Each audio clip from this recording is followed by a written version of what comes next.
Israel diduga mulai kehabisan prajuritnya setelah berbulan-bulan berperang dengan kelompok militan Hamas di Palestina. Menteri Pertahanan Israel Yoav Gallant pada Selasa 9 Juli 2024 mengumumkan bahwa tentara Israel akan mulai merekrut pria Yahudi ultra-ortodoks.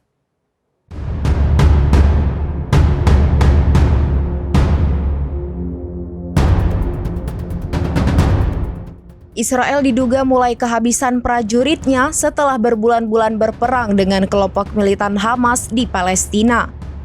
Menteri Pertahanan Israel Yoav Gallant pada Selasa 9 Juli 2024 mengumumkan bahwa tentara Israel atau IDF akan mulai merekrut pria Yahudi ultra-ortodoks. Perekrutan akan dimulai pada Agustus mendatang. Gallant disebut telah melakukan penilaian mengenai masalah ini bersama Kepala Staf Angkatan Darat Herzi Halevi dan pejabat lainnya. Ia lantas menyetujui rekomendasi IDF untuk mengeluarkan rancangan perintah kepada anggota komunitas ultra-ortodoks bulan depan.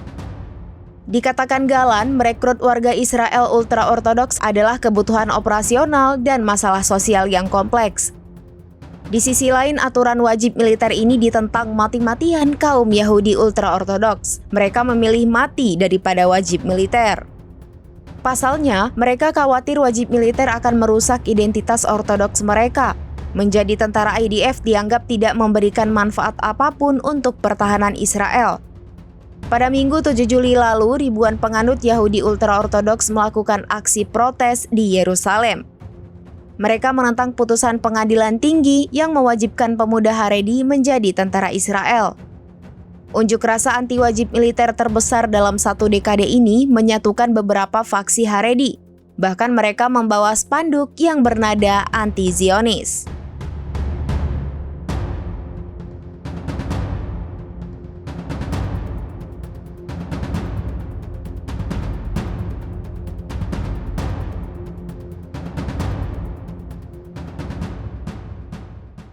Download Tribun X sekarang, menghadirkan lokal menjadi Indonesia.